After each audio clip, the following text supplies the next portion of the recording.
뉴욕 증시가 하루 만에 반등세로 마감이 됐습니다. 트럼프 대통령이 무역 협상이 생각했던 것보다 빨리 끝날 수도 있다. 지금 중국은 안 달라있다. 뭐 이런 형태의 이야기를 했다고 합니다. 그래서 무역 협상에 대한 기대감이 굉장히 커져 있는 그런 상황으로 되어 있고요.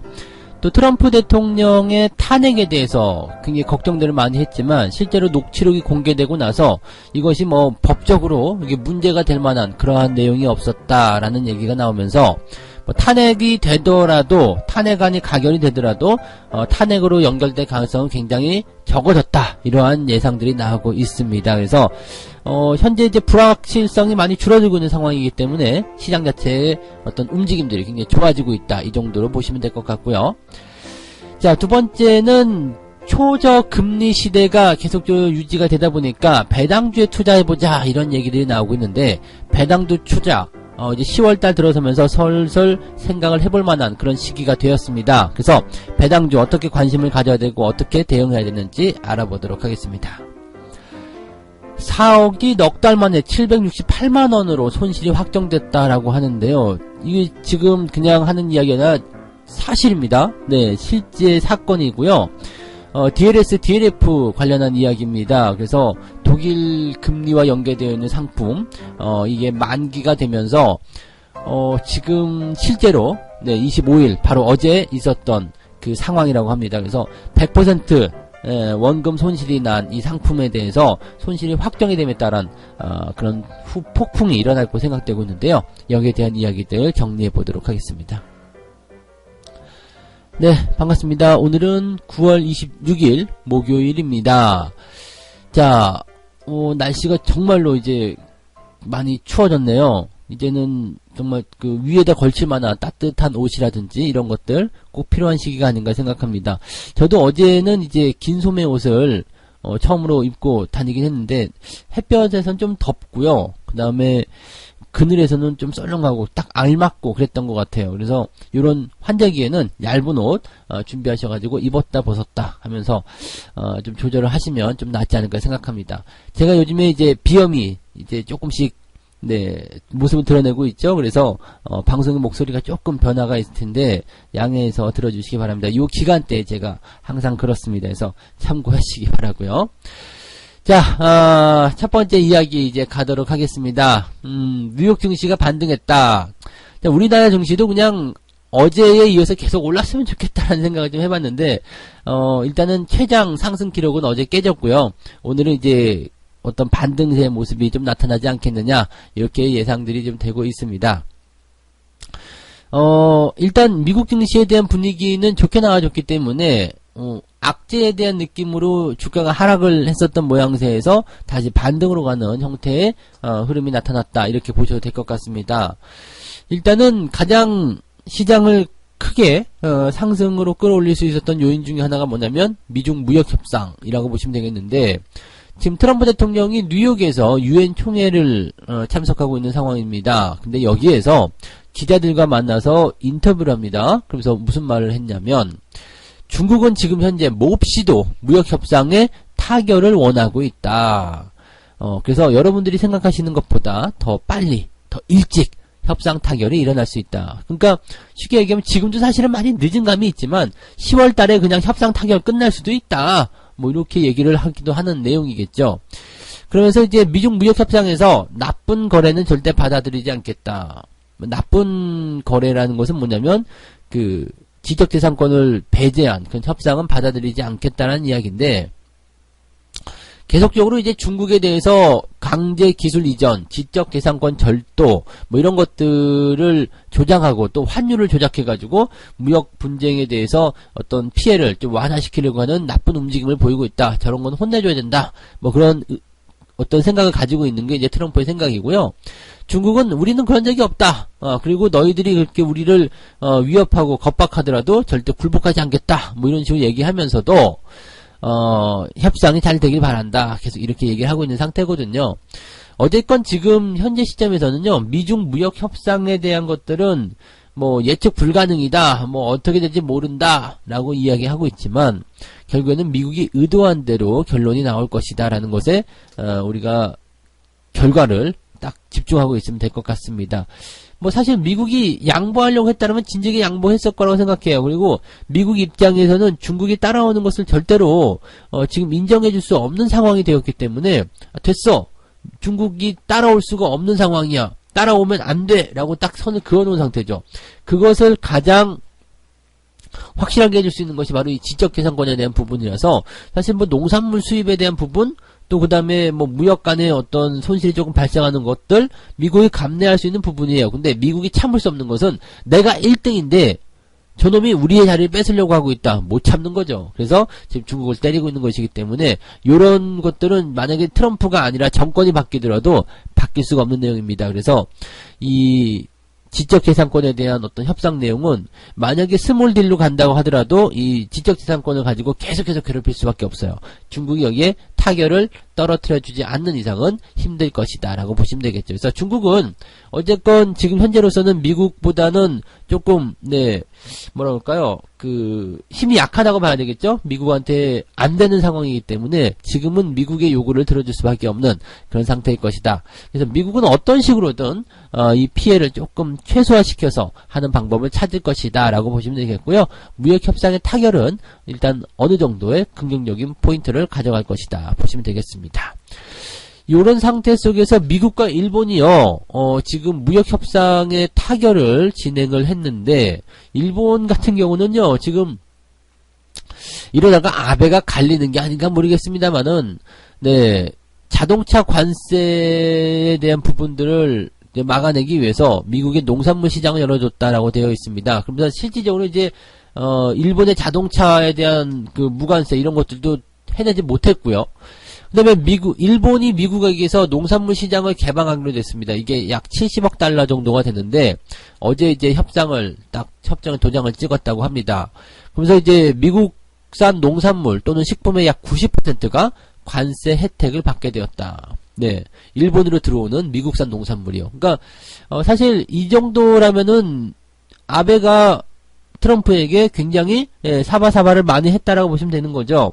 야, 트럼프 너 이제 농민들에게 굉장히 지지도가 높게 나와야지 대선에 성공할 거 아니냐. 우리가 농산물 많이 사줄게. 가서 좀 의수대.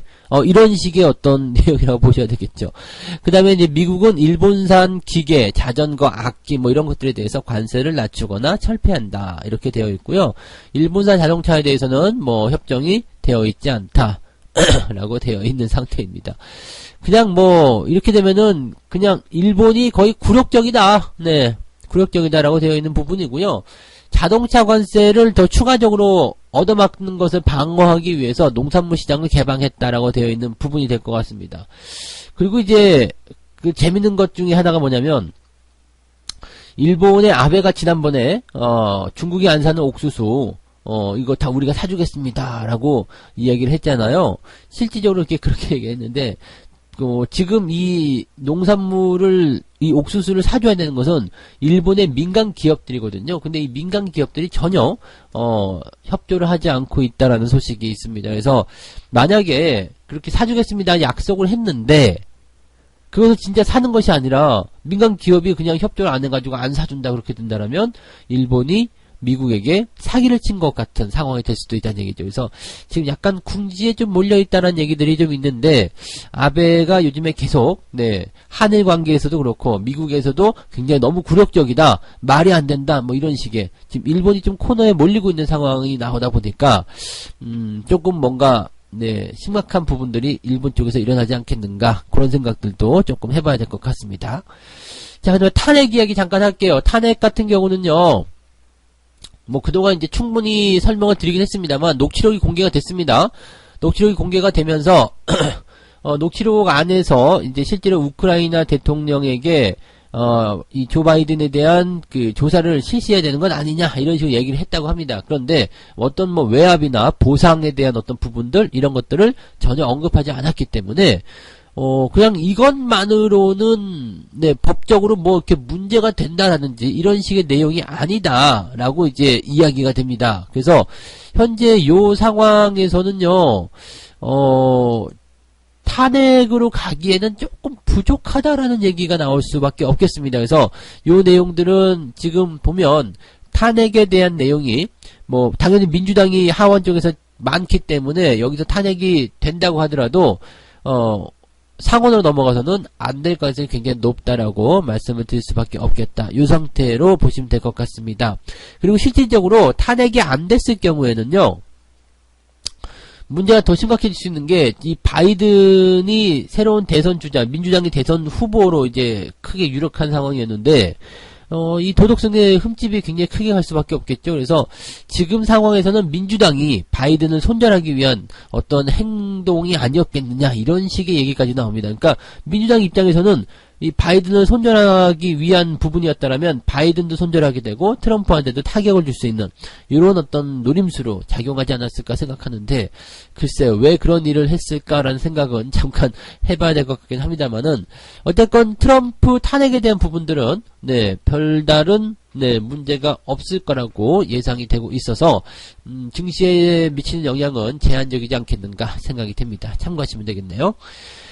자, 두 번째, 초저금리 시대 배당주 투자 이야기 한번 해보도록 합니다. 외국인과 기관들이 지금 배당주 투자 쪽으로 계속적으로 들어오고 있다라고 얘기하는데요. 사실 뭐 채권보다도 또 이제 초저금리, 즉 예금이나 적금보다도 더 뛰어나고 더 좋은 그런 투자의 대안초로 떠오르고 있는 것이 이제 배당주 투자인 것 같아요. 현재 주식 상황이 굉장히 저평가되었다라는 분석도 많이 나오고 있거든요. 그러니까 주식시장의 상황이 뭔가 이제 거품이라든지 이런 것이 아니라 가격이 상당히 저렴하게 형성되어 있다. 주가가 그동안 많이 내려왔잖아요. 그래서 가격이 내려가 있는 상태이기 때문에 이 배당금에 대한 어떤 실제 시가 배당률, 시가 수익률로 우리가 따져봤을 때 수익률이 상당해질 것이다 라고 얘기가 되는 거죠. 그래서 지금 보면은 만약에 5,000원짜리 기업이, 액면가 5,000원짜리 기업이 배당을 500원 준다. 그럼 10% 정도의 그 배당률이라고 보시면 되잖아요. 근데 현재 이 기업의 주가가 뭐 액면가 5,000원이었다가 실제로 이제 뭐 만약에 한 2만원 정도 되는 기업이었어요. 그래서 실제 배당률은 500원이면은 한 4%쯤 되는 거죠. 그러니까 시가 배당률 한 4%쯤 되는 건데, 이게 기업이 주가가 반토막이 나가지고 만원으로 떨어졌어요.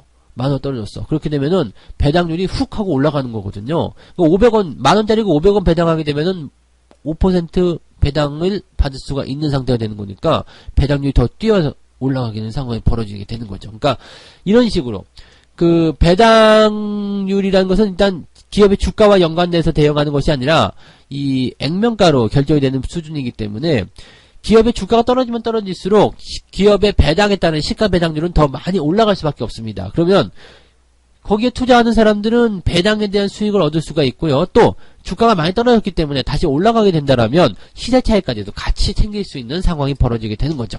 그래서 오랫동안 꾸준하게 지속적으로 배당을 주는 기업들 같은 경우는 추가적인 상승을 계속적으로 노려볼 필요가 있다라고 말씀드릴 수 있겠고요. 또 이렇게 고배당을 주는 기업들은 여러분들 이제 인터넷에 치면 다 나오거든요. 어떤 기업들이 배당을 많이 주나 이렇게 보면 배당주들이 쭈루룩 나오는데, 그런 배당주들 기업들 중에서도 주가가 좀 많이 떨어진 것들 또는 하락하고 있는 것들 말고요, 하락을 다 끝내고 횡보하고 있는 것들, 그런 것들 위주로 공략을 해 나가시면 배당과 함께 시세 차익을 같이 챙길 수가 있어요. 왜냐하면 지금 보시면 미리 말씀드리지만 이제 배당 기준일은 12월입니다. 12월 말인데 거기에 이미 앞서서 투자를 하는 사람들이 늘어나게 되죠. 왜? 사전에 미리 사놓는다라는 생각이죠. 배당이라는 것은 기준일 전에, 하루 전에만 사도 괜찮겠습니다만, 보통은 이제 배당에 대한 기대감 때문에, 이제 매수가 미리미리 들어오는 상황이 벌어지게 되는 거거든요. 그래서 이제 사전에 미리 사놓은 사람들 때문에 매수가 많이 몰리게 되면 주가가 어느 정도 상승해버리는 그런 상황이 벌어지게 되는 거죠. 자, 그렇게 된다라면, 우리가 어떻게 판단해야 되냐면, 시가 대비 배당률, 수익률이 점점 좀 낮아진다고 보시면 되는 겁니다. 먹을 게 별로 없는 거예요. 그리고 거기에다가 주가가 이제 배당에 대한 기대감이 많이 올랐는데, 거기서 만약에 잘못 들어가 버리게 되면 배당에 대한 기대감이 사라졌을 때 주가가 이제 매도를 하는 사람들이 나올 거 아니에요. 배당 받았으니까 됐어. 시가가 어느 정도 수익률이 나왔으니까 이제 팔아먹어도 될 것 같아. 매도해버리게 되면 나는 위에서 사가지고 손해본다는 얘기죠. 물론 배당률만큼의 어떤 그런 커버리지는 되겠습니다만 어쨌든 사자마자 손해를 볼 수밖에 없는 상황이 된다라고 보시면 되는 겁니다. 그래서 배당주 투자 같은 경우는 사실 요렇게 찬바람이 좀 불기 시작할 때부터 슬슬 준비하시는 거 괜찮아요. 그래서 9월 말 또는 10월 말 11월까지도 괜찮은 것 같긴 한데 11월 때면은 이제 이미 올라온 종목들 많이 생깁니다. 그래서 보통은 10월달 정도 수준에서 배당주를 찾아보고 거기에서 맞는 종목들 투자하고 그냥 한 2, 3개월 정도 묻어놓고 배당 받고 내년도 한 1, 2월 정도까지 보유하면서 대응하셔도 괜찮고요. 아니면 배당주 투자를 계속적으로 이어가셔도 괜찮아요. 배당 받은 걸 또 재투자하고 또 재투자하고 그렇게 뭐 1년, 2년 계속 기다리실 수 있다라면 지속적으로 투자하시는 것도 나쁘지 않죠. 그래서 현재 배당주에 투자하는 것은요, 이 주식에 있어서 배당이라는 것은 굉장히 중요한 자산 증식의 어떤 효과라고 보시면 됩니다. 그래서 시세 차익과 배당을 함께 노릴 수 있는 그런 종목들을 잘 한번 찾아보시면 아마도 좋은 일들이 많이 생기지 않을까 생각되고요. 국내 시장이 긍정적으로 우리가 계속 전망을 할 수 있는 이유 중에 하나가 국내 시장이 그동안 배당에 대해서 굉장히 짰는데 이것이 이제 외국인 투자자들을 끌어들이기 위해서는 배당률을 좀 높여야 되는 그런 상황이 좀 됐습니다. 그래서 배당금을 조금씩 상향 조정하는 그런 기업들의 움직임이 나오고 있기 때문에 배당금을 계속해서 올려받게 되면 외국인들이 더 많이 사들여야 될 테고요. 그러면 시가가 이렇게 주가가 올라갈 수밖에 없겠죠. 그러면 이런 배당률 상승과 주가 상승 같이 일어나게 되면서 투자하시는 여러분들에게 모두 좋은 그런 결과가 나올 수 있다라고 보시면 되는 겁니다. 그래서 이런 내용들 여러분들이 참고하시고 배당주 투자는 그냥 철새처럼 요때 잠깐만 하는 것 이렇게 생각하시는 것이 아니라 천천히 바라보시면서 시장을 좀 장기적으로 투자하시는 분들에게 적당한 그런 대응이 되지 않겠는가라고 생각이 되겠습니다. 참고하시면 좋겠네요. 네. 자,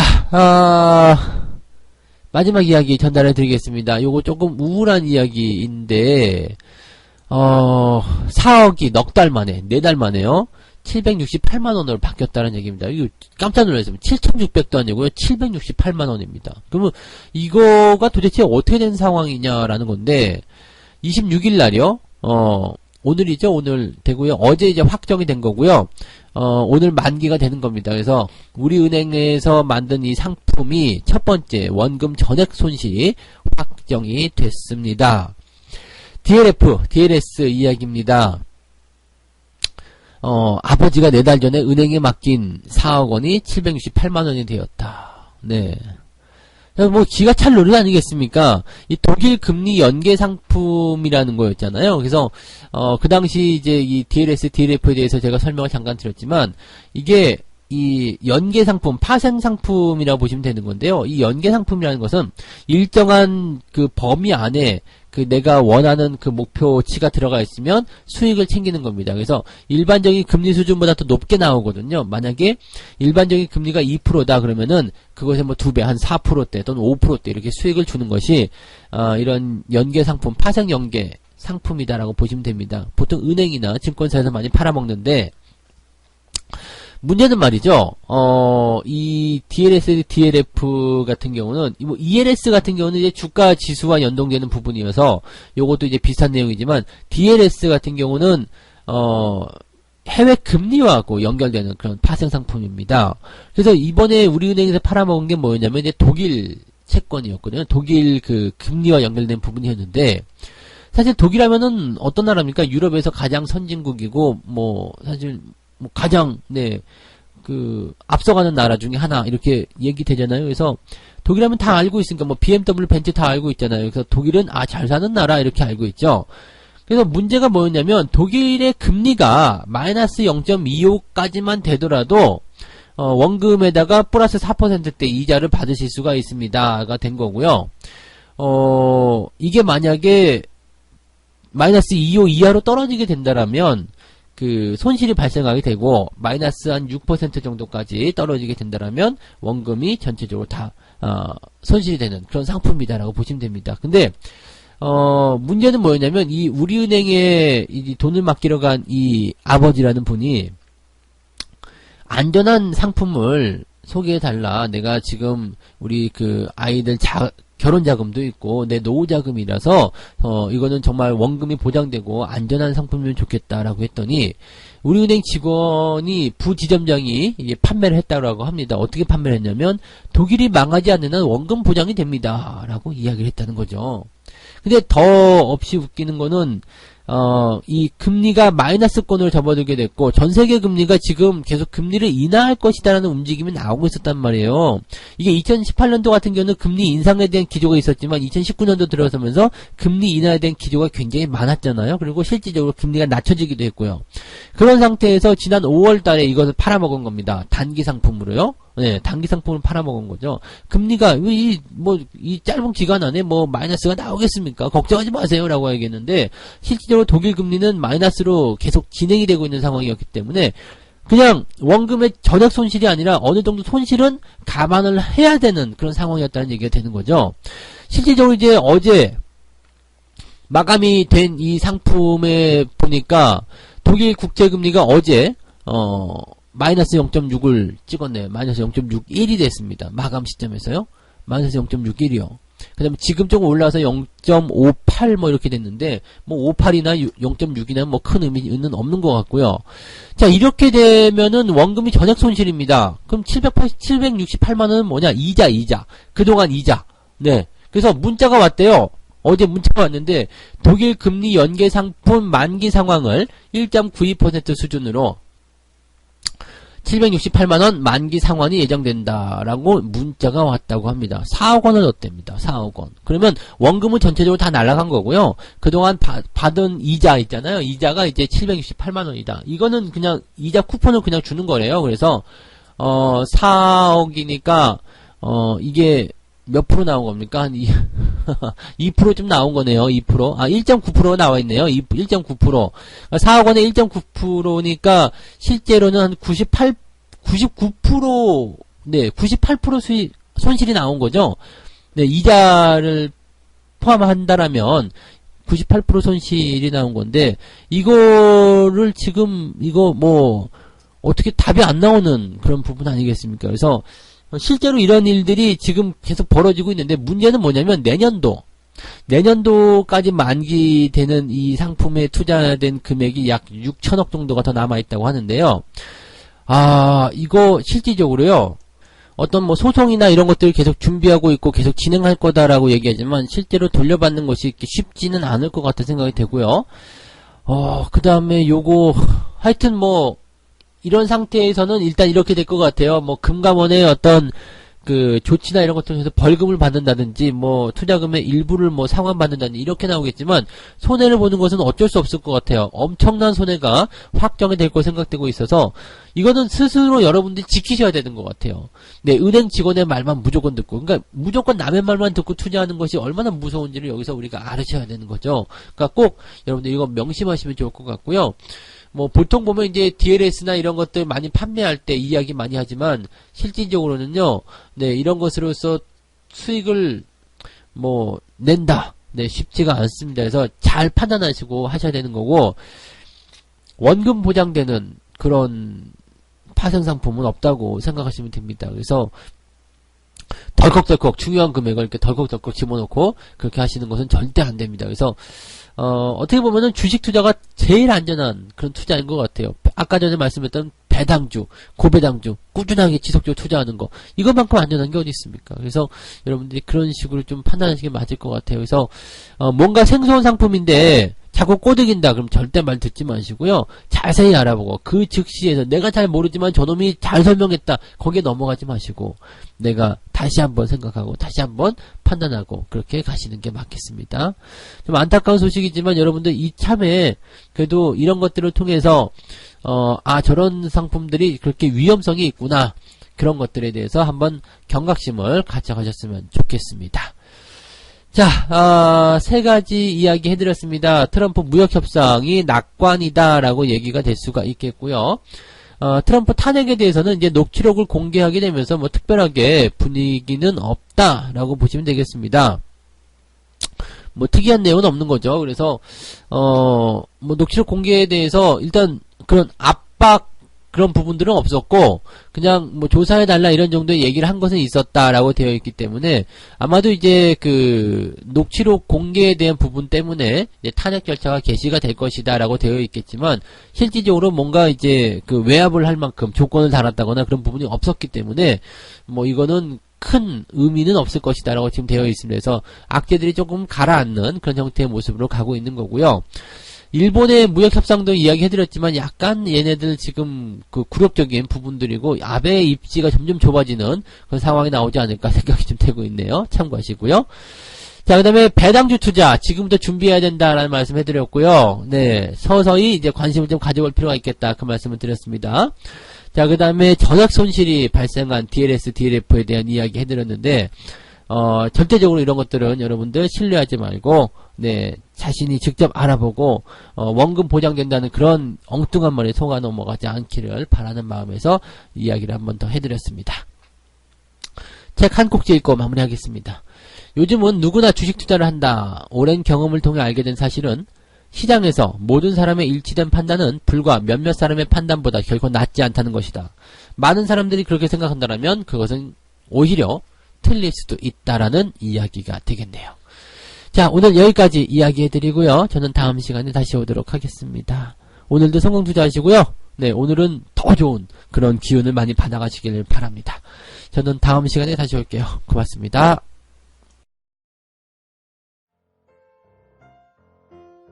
본 방송에서 제공되는 모든 정보는 투자 판단의 참고 자료이며 투자의 최종 책임은 본 방송을 이용하는 본인에게 있습니다.